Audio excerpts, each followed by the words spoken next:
5 मूर्ख एक गांव से गुजर रहे थे। उन्हें देखकर लोग हैरान रह गए, क्योंकि वे अपने सिर पर एक बड़ी नाव उठाए हुए थे। नाव इतनी भारी थी कि उनके शरीर पर उसका बोझ साफ दिख रहा था। वे लगभग दब ही गए थे। गांव वालों ने पूछा, तुम लोग ये क्या कर रहे हो? उन्होंने जवाब दिया, हम इस नाव को छोड़ नहीं सकते। इसी नाव ने हमें उस पार से इस पार तक पहुंचाया है।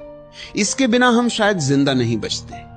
रात होने वाली थी, उस पार जंगली जानवर थे और सुबह तक हमारा बचना मुश्किल था। हम इस नाव के एहसानमंद हैं, इसलिए इसे अपने सिर पर उठाकर चल रहे हैं। ऐसा अक्सर होता है, क्योंकि मन खुद ही मूर्खता से भरा होता है। मन का स्वभाव ही अजीब और उलझा हुआ है। मूर्खता शब्द का असली मतलब भी यही है, कुछ ऐसा जो निजी हो, अलग हो और थोड़ा सन की तरीके से काम करे। मन हमेशा इसी तरह काम करता है, टेढ़े मेढ़े ढंग से। असली समझदार इंसान वह है जो मन के पार चला जाता है। सच्ची बुद्धिमत्ता नो माइंड से आती है, जबकि मूर्खता मन से जन्म लेती है। मन हमेशा सहारे ढूंढता है, ज्ञान, तरीके, अनुभव, पैसे या किसी और चीज का। वह अपने दम पर खड़ा नहीं रह सकता। जब तुम थोड़ा जागरूक होने लगते हो तो मन फिर से चाल चलने की कोशिश करता है। वह कहता है, देखो हम पहुंच गए। जैसे ही भीतर से यह आवाज आए कि हम पहुंच गए, उसी पल सावधान हो जाना। यही वह समय है जब हर कदम बहुत समझदारी से रखना पड़ता है। यहां तक कि जो उपाय तुम्हें आगे ले गया है, उसे भी एक समय पर छोड़ देना चाहिए। उससे चिपके मत रहो। यही बात जिद्दू कृष्णमूर्ति भी कहते हैं, लेकिन वे इसे शुरुआत में ही कह देते हैं, जबकि ये अंत की समझ है। बिना किसी विधि को अपनाए उसे छोड़ा कैसे जा सकता है? अतीश इस मामले में ज्यादा संतुलित और वैज्ञानिक नजर आते हैं, लेकिन कृष्णमूर्ति की चिंता भी समझ में आती है। उन्हें डर है कि लोग तरीकों में ही उलझ कर रह जाएंगे और कभी आगे नहीं बढ़ पाएंगे। जैसे वे 5 मूर्ख नाव को सिर पर उठाए चल रहे थे, वैसे ही कृष्णमूर्ति दूसरी तरफ खड़े होकर कहते हैं, नाव में मत बैठो। उनका डर यह है कि कहीं लोग पार जाने के बाद भी नाव को ढोते न रह जाएं। और ऐसे बहुत लोग हैं जो नाव में बैठने से ही डरने लगे। लेकिन नाव में बैठने से डरना भी उतनी ही मूर्खता है जितनी उसे सिर पर उठाकर चलना। फर्क कोई नहीं है। जो नाव में बैठने से डर रहा है, वही आगे चलकर उसे ढोएगा, नहीं तो डर किस बात का? मेरे कुछ पुराने परिचित हैं जिन्होंने पूरी जिंदगी जिद्दू कृष्णमूर्ति की बातों का अनुसरण किया है। वे मेरे पास आते हैं और कहते हैं, हम यहां आना चाहते हैं, लेकिन आपके बताए तरीकों से डर लगता है। तरीके खतरनाक होते हैं। तरीके तभी खतरनाक होते हैं जब तुम बेहोश हो। होश में रहो तो वही तरीके बहुत सुंदर साधन बन जाते हैं। क्या तुम्हें लगता है कि नाव खतरनाक है? नाव खतरनाक तभी है जब तुम उसे पूरी जिंदगी अपने सिर पर ढोने का फैसला कर लो, वरना वह सिर्फ एक साधन है पार जाने के लिए और फिर छोड़ देने के लिए। हर तरीका एक नाव की तरह है, इस्तेमाल करो और फिर छोड़ दो। उससे चिपके रहने की कोई जरूरत नहीं, कोई मतलब नहीं। ये 2 छोर हैं। एक तरफ वे 5 मूर्ख हैं और दूसरी तरफ कृष्णमूर्ति के अनुयायी। दोनों में से किसी भी छोर पर जाने की जरूरत नहीं है। मेरा दृष्टिकोण सीधा है, नाव का इस्तेमाल करो, जितनी नावें मिले उनका उपयोग करो, लेकिन जागरूकता के साथ। जैसे ही किनारा आ जाए, नाव को बिना किसी लगाव के छोड़ दो। जब तक नाव में हो उसका आनंद लो, उसके प्रति आभार महसूस करो और जैसे ही बाहर आओ धन्यवाद कहो और आगे बढ़ जाओ। 5वां सूत्र कहता है, मूल चेतना के स्वभाव में स्थिर हो जाओ, उसी में ठहरो। जैसे ही तुम उपायों को छोड़ देते हो, तुम अपने अस्तित्व में अपने आप ही ठहरने लगते हो। मन हमेशा पकड़ता है, वह तुम्हें तुम्हारे असली स्वरूप में टिकने नहीं देता। वह तुम्हें हमेशा बाहर की चीजों में उलझाए रखता है, उन नावों में जो तुम हो ही नहीं। जब तुम किसी भी चीज से नहीं चिपकते, तब जाने के लिए कहीं बचता ही नहीं। सारी नावें छूट चुकी होती हैं, सारे रास्ते खत्म हो चुके होते हैं, इच्छाएं और सपने मिट चुके होते हैं। तब अपने आप एक गहरी विश्रांति उतरती है। बस ठहर जाओ, यही घर है।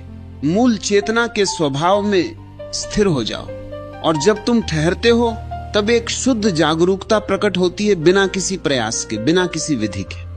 अगर जागरूकता किसी तरीके से आती है तो वह अभी सच्ची नहीं है। वह भी मन की उपज है, कोई बनाई हुई चीज है, असली सत्य नहीं। मूल चेतना के स्वभाव में स्थिर हो जाओ। अब कुछ करने को नहीं बचता, बस देखो, बस रहो, बस इस पल को जियो।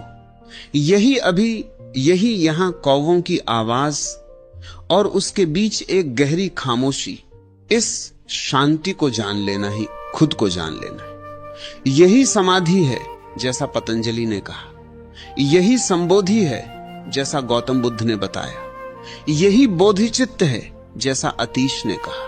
अब अगला सूत्र कहता है, अवधियों के बीच सभी घटनाओं को स्वप्न या माया जैसा समझो। अतीश यहां शिष्य को बहुत गहराई से समझते हैं। वे जानते हैं कि शुरुआत में यह ठहराव स्थायी नहीं होगा। एक पल तुम अपने अस्तित्व में टिके हुए महसूस करोगे और अगले ही पल वह अनुभव खो जाएगा।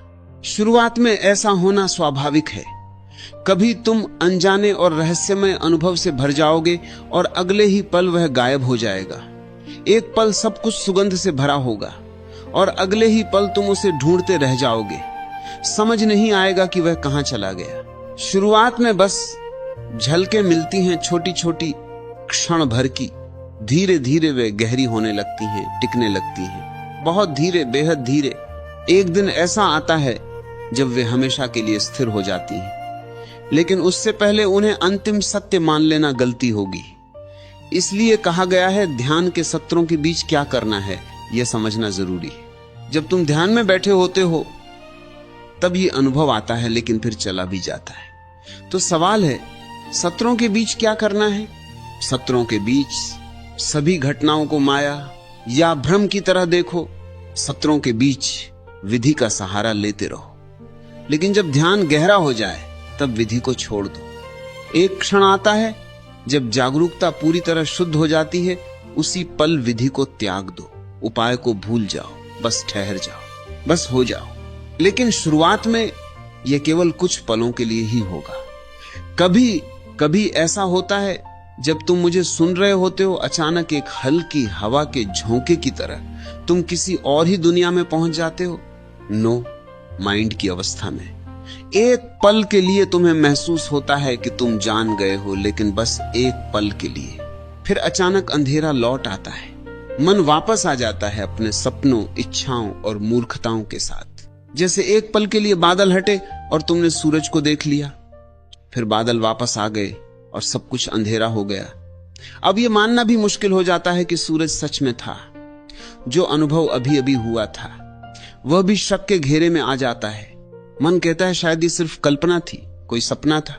यह इतना अद्भुत, इतना असंभव लगता है कि तुम्हें यकीन ही नहीं होता कि यह तुम्हारे साथ हुआ। इतने उलझे हुए मन के बीच, इतने अंधेरे और बादलों के बीच तुमने एक पल के लिए सूरज को देखा, यह बात असंभव सी लगती है।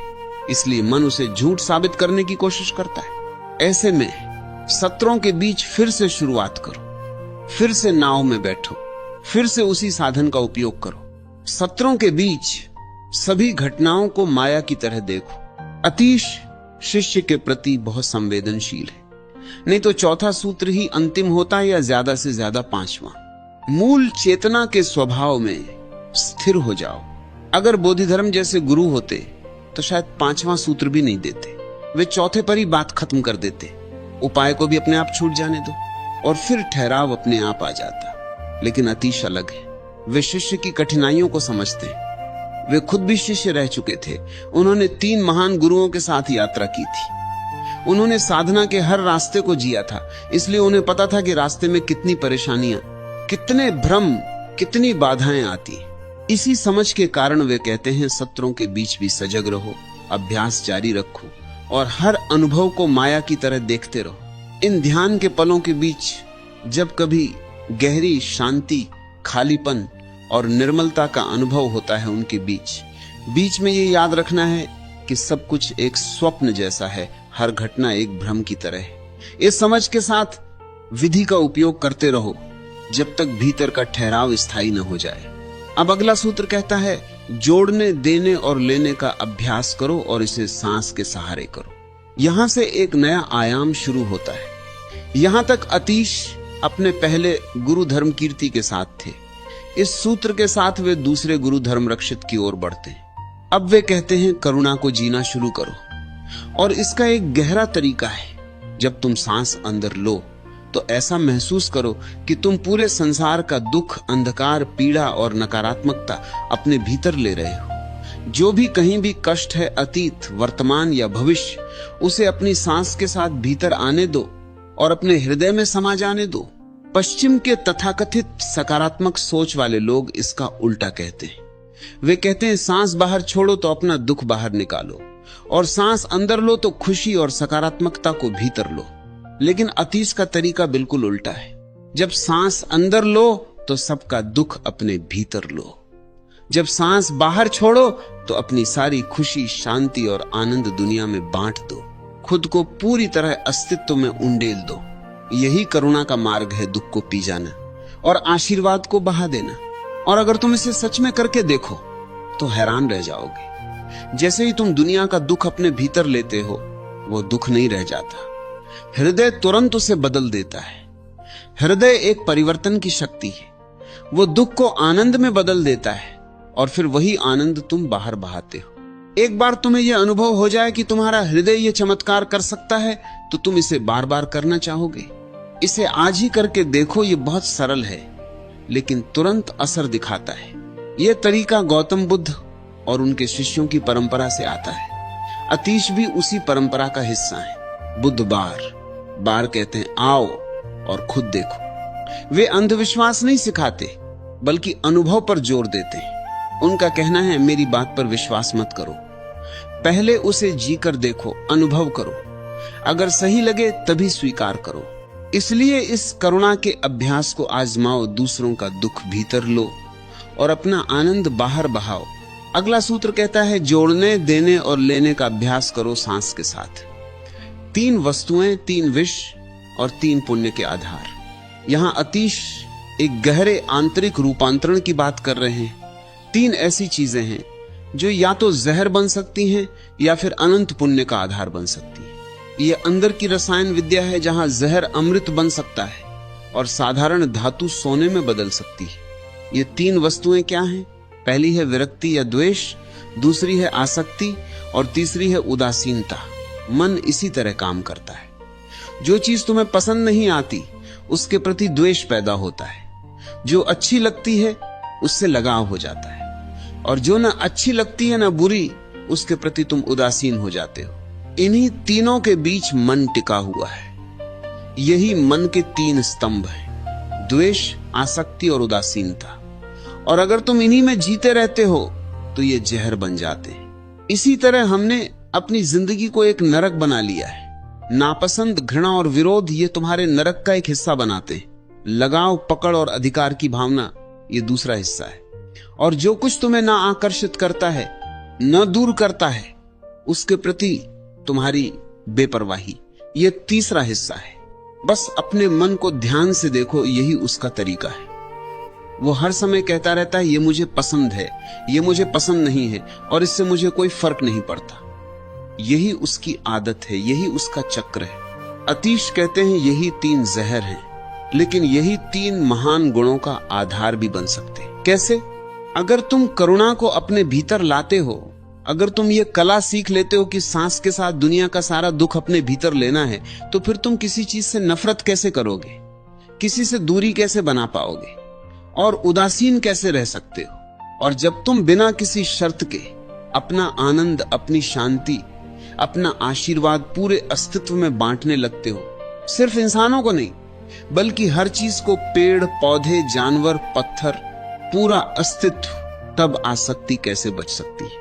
धीरे धीरे ये तीनों आसक्ति, द्वेष और उदासीनता समाप्त होने लगते हैं, और जैसे ही ये खत्म होते हैं, जहर अमृत में बदल जाता है, बंधन स्वतंत्रता बन जाता है, और जो जीवन नरक लगता था वही स्वर्ग बन जाता है। तभी तुम्हें अनुभव होता है यही शरीर बुद्ध है और यही धरती कमल का स्वर्ग है। अब अंतिम सूत्र कहता है हर व्यवहार में, हर स्थिति में इन शिक्षाओं का अभ्यास करो। अतीश कोई भागने का रास्ता नहीं बताते। वे यह नहीं कहते कि जो परिस्थिति पसंद न हो उससे दूर भाग जाओ। वे कहते हैं हर परिस्थिति में जागरूकता और करुणा के साथ जीना सीखो। चाहे बाजार हो या आश्रम, भीड़ हो या अकेलापन, दोस्त हो या दुश्मन, परिवार हो या अजनबी, हर जगह तुम्हें इसी चेतना में जीना है, क्योंकि हर परिस्थिति तुम्हें और परिपक्व बनाती है, तुम्हारी चेतना को और गहरा करती है। किसी भी स्थिति से मत भागो। अगर आपको वीडियो अच्छी लगी हो तो वीडियो को लाइक और चैनल को सब्सक्राइब जरूर करें और अपनी राय कमेंट में जरूर बताएं। धन्यवाद।